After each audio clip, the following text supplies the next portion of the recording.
السلام عليكم، معاكم طارق البدري. ان شاء الله هنتعرف على حساس الايدل. كنت عملت فيديو امبارح كنت شارحه بالتفصيل، بس جات لي تعليقات على الفيديوهات التانية اللي هي كانت خاصه بمنظومه الكهرباء. يا ريت يبقى الفيديو 4 دقايق او 5 دقايق عشان خاطر احنا بنتوه من الفيديو الطويل. فحاولت اظبطه في المونتاج ان اخليه 4 دقايق، لقيت المعلومات هتبوظ منه خالص، فقلت احاول اضغط الموضوع في 4 دقايق او 5 دقايق. الفكره كلها في حساس الايدل هو عباره عن حساس صلانسيه زيه زي بيك الصلانسيه اللي كان بيركب زمان في الكربيراتير. دوره ان هو ينظم لك عدد لفات الموتور وانت شايل رجلك من على دواسه البنزين. تبقى العربيه دايره في الصلانسيه ماسكه ار بي ام ثابت، والموتور داير ناعم وهادي. طيب انا لو شغلت تكييف وانا مش يعني انا زي ما انا قاعد كده ومشغل تكييف ورجلي مش على البنزين، هو دوره انه يظبط كميه البنزين اللي رايح على الموتور، عشان خاطر انت لما بتشغل تكييف انت بتعمل حمل على الموتور، فهو الموتور ممكن يبطل منك. بل في الايدل بيبتدي يفتح سنه صغيره كمان عشان خاطر يدخل كميه هواء. طب ايه هي فكره العمل؟ فكره العمل العربيات الانجكشن كلها راكب عليها بوابات، في بوابات كهرباء وبوابات واير. اللي احنا بنتكلم فيه النهارده العربيات اللي بتستخدم حساس ايدل دي كلها بتبقى بوابات واير اللي بتتحكم فيها عن طريق سلك من دواسه الاكسلاتير لحد قرص البوابه نفسه، اللي هو سلك صلب عامل زي فرامل العجله بتاع زمان، اللي هو السلك اللي كنا بنغيره فرامل العجله. بياخد الحركه عن طريق رجلك. استجابه البوابه الواير عن البوابه البنزين، البوابه الواير بتبقى افضل في الاستجابه عن البوابه البنزين، لان هي مجرد ما بتدوس بتستجيب على طول. دايما البوابات الكهرباء بيبقى فيها لاج من ثانيه لثانيتين، لان هي بتبقى على سنسور من انت بتدوس على سنسور، والبوابه بيبقى فيها سنسور. تمام. البوابه الواير الطبيعي لازم تبقى مقفوله 100%، يعني لو ربطها للشمس لازم تبقى البوابه مظلمه خالص، ما ينفعش تبقى مسربه جزء من الهواء، لان ده هيبرجل معاك العربيه وهيخلي الار بي ام بتاع الموتور دايما عالي. طب كميه الهواء بتخش منين للموتور وانا واقف مش جايز بنزين؟ بتخش عن طريق بلف الايدل او حساس الايدل. دايما بتلاقي وش البوابه، بتلاقي القرص قافل، في جنب منه فتحه صغيره، الفتحه دي لمرور الهواء المتحكم فيها بلف الايدل. بلف الايدل بيبقى شكله مختلف، انما اكتر واحد شائع في الايدل ومعروف ونزل في عربيات كتير اللي هو بيبقى عباره عن صباع بيتحرك امامي وخلفي. بلف الايدل عباره عن موتور صغير بيلف يمين وشمال، عشان كده داخل له 4 اطراف. طرفين لو وصل لهم كهرباء يلف يمين، طرفين لو وصل لهم كهرباء يلف شمال. فاللي متحكم فيهم الكمبيوتر بتاع العربيه على حسب الاحمال اللي محطوطه عليه. انا عربيتي فيها حساس ضغط زيت. فكرته ان لما الضغط يزيد عنده يدي سيجنال للكمبيوتر، الكمبيوتر بناء عليه يدي سيجنال او يدي الاشاره لبلف الايدل انه يفتح البلف سن عشان خاطر يرفع الار بي ام، عشان الموتور يقدر يستحمل تقل الدركسيون وانا بحركه يمين وشمال، لان الدركسيون برضه بيبقى محمل على الموتور. اي جزء محمل على الموتور الكمبيوتر لما بتشغله، الكمبيوتر بتاع العربيه بيدي بلف الايدل سيجنال انه يتحرك لقدام او لورا.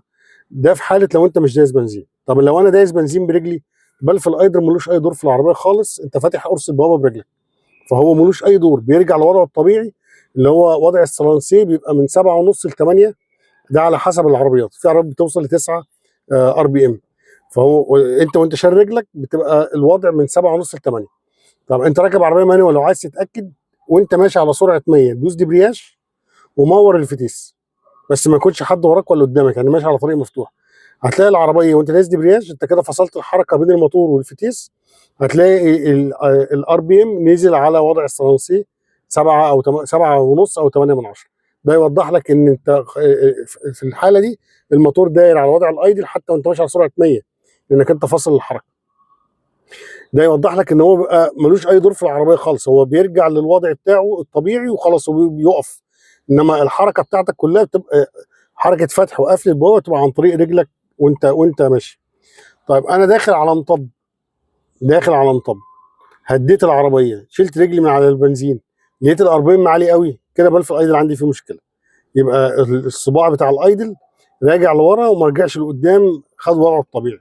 طيب انا داخل على المطب وشلت رجلي راحت العربيه مبطله، يبقى حساس الايدل قافل الفتحه، دخل لاخر الفتحه وما اداش البنزين الكفايه، الهواء الكفايه للموتور عشان الموتور يفضل داير.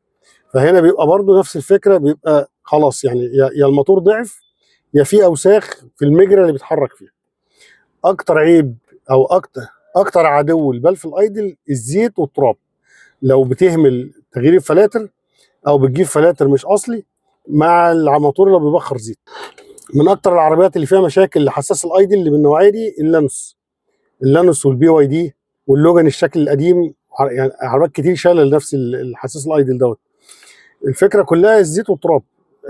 حافظ يعني كل فتره فك البوابه نظفها، نظف قرص البوابه، حاول تنظف الفتحه اللي في مدخل البوابه اللي بيمر منها الهواء عن طريق الحساس يخش الموتور، دي دايما تنظفها. تفك الحساس، تنظف صباع الحساس بس ما تلفوش لا يمين ولا شمال، تنظف الجزء المدبب اللي قدام، وما تحاولش تخلي الحساس يروح لا يمين ولا شمال، ولا تحط فيه منظف كاربيراتير كلينر. لان الجزء الخلفي ده عباره عن موتور وتروس، بيبقى فيه جزء من الشحم، عشان ما ينشفش ويبتدي يأخر معاك في القرايات. ليه عمر افتراضي بعد ال 100,000 يفضل انك انت تغيره، لان الموتور بيبقى ضعف من الحراره. كده كده الموتور اللي في الظهر ده بيبقى ضعف، فممكن يكون هو استجابته بتبقى ضعيفه. في نوع تاني زي اللي موجود في الفيرنا، النوع ده بتبقى اعطاله اقل من اللي موجود في اللانوس. ده كل عطله انك كل فتره تفكه، بيبقى فيه عباره عن ريشه جوه. الريشه دي هي اللي بتشتغل بالمغناطيس، دي كل فتره تنظفها وتنظف حواليها عشان خاطر ما تعملهاش اعاقه. والعيب الشهير اللي في البال حساس الايدل بتاع الفيرنا او الماتريكس، اللي هو العربيات اللي شايله نفس حساس الايدل دوت، بتبقى ان جسم الحساس نفسه بينفس هواء، يسحب هواء، يعني الجسم فوق يبقى يفصل عن بعضه، وتبتدي المكنه تسحب هواء من جسم البلف الايدل نفسه، ما يثبتلكش الار بي ام. اللي يفضل ان هو يتغير. في ناس مثلا لو مش متاح حاليا ممكن تجيب سيليكون حراري وتلف حوالين جسم الحساس وتسيبه لما ينشف كويس، بس بعد ما تطهر مكانه وهيشتغل معاك، بس هيبقى مش عملي. فهو ده باختصار بلف الايدل. هي دي الاعطال اللي بيعملها. العربيه تبقى مثلا 40 عالي وهي واقفه على الصلانسي جامد، مشيت بالعربيه وهديت ال 40 عالي قوي، او انت جيت على المطب ال 40 بطل منك. دي كلها هي الاعراض بتاعته. دايما لو معاك النوع زي اللي موجود في اللانوس اللي هو الصباع، بيبقى فيه استك مرن كده بيبقى موجود حواليه، ده لو مع الحراره بينشف حجمه بيقل، ده ممكن يسرب لك هواء، يعمل لك نفس الموضوع ان العربيه تبقى ماسكه 40 معالي. ده بسبب ان بيبقى في تنفيس هواء في الجزئيه دي. حاول باستمرار انك انت تجيب، لو ناشف عندك تغيره، ولو عندك سبراي سيليكون ترشه عليه، هيمنع معاك الموضوع ده. فدي فكره عمل بلف الايدل. حاولت ان انا اختصر الموضوع. حابب لما نيجي نتكلم على السنسور، لو هتتفرج الفيديو على مرتين، يعني اتفرج لحد الجزء اللي انت فهمته ووقف الفيديو، مش لازم تكمل الفيديو للاخر، واتفرج عليه تاني، لان الفتره اللي جايه السنسور هنتكلم عليها اعطالها بتبقى خبيثه، وفي كذا سنسور يديك نفس العطل. يعني الفكره كلها في الانجكشن، الفكره كلها عشان تبقى حضرتك عارفها متموضعه في حاجه واحده بس، كميه البنزين مع الهواء. ان السنسور دول كلهم يظبطوا لك كميه البنزين مع الهواء. يعني حساس الماب اعطاله هتلاقيها قريبه من حساس التي بي اس، هتلاقيها قريبه من حساس الشكمان، يعني قريبه من حساس الكامه. الاربع حساسات دول يدوك نفس العطل بس بسنسور مختلف. ولو حسيتوا ان الفيديو ما شرحش كل حاجه اكتبوا لي، ولو حسيتوه انه هو كده المعلومه وصلت كويس، ابتدي اظبط باقي الفيديوهات على الوضع ده. ليك استفسار سيبوا لي في تعليق وان شاء الله ارد عليه. والسلام عليكم ورحمه الله وبركاته.